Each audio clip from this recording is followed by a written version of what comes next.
We've all heard the expression, clothes make the man.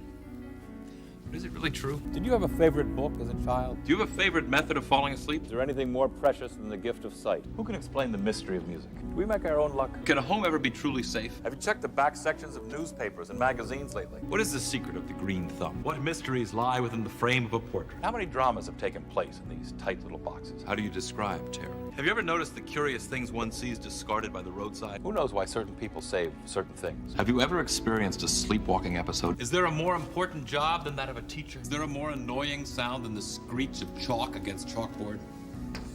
Have you ever walked out of a mall into a huge parking area and realized you'd forgotten where you parked your car? Ever gone mountain biking? What do you want to be when you grow up? What's the right tip?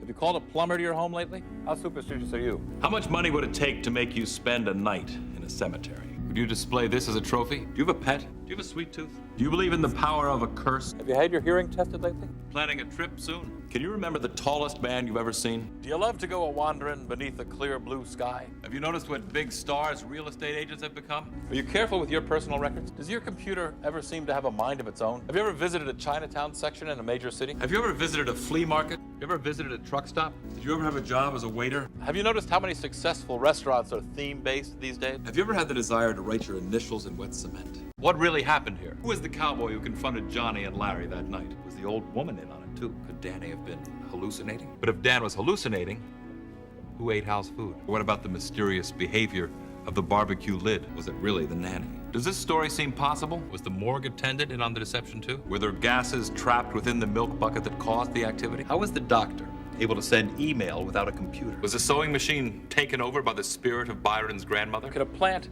really identify a murderer? Is it possible that a parrot could give a young girl the will to live? Was the sister's husband really the victim of amnesia? But then how do you explain the bullet hole in his phone? Is this story true? Can a fertilized octopus egg ingested into the human system actually grow inside the body? Do you believe this story? Firefighters are constant reminders of heroic behavior. Auto racing has become one of America's fastest growing sports. Thieves are difficult to outsmart. Dolls seem to have their own personalities. Milk only comes in a carton. Many crimes remain a mystery forever. Making movies is easier than it's ever been. The conscience is a meddlesome companion. The guillotine has been out of fashion for a while. Comic books are serious business. The video business has become big business. And all access pass is a precious commodity. If you can remember the 60s, you weren't really there. Wheelchairs like this are used in many ways. Of course, it's always safer to hike in groups. Horses have long been thought of as magical creatures. History is filled with stories of magic clothing. The corner drugstore was a magical place. One of the things that brings people together is the joy of cooking. But all the information about the opposite sex is meaningless unless it's accompanied by an understanding of the heart.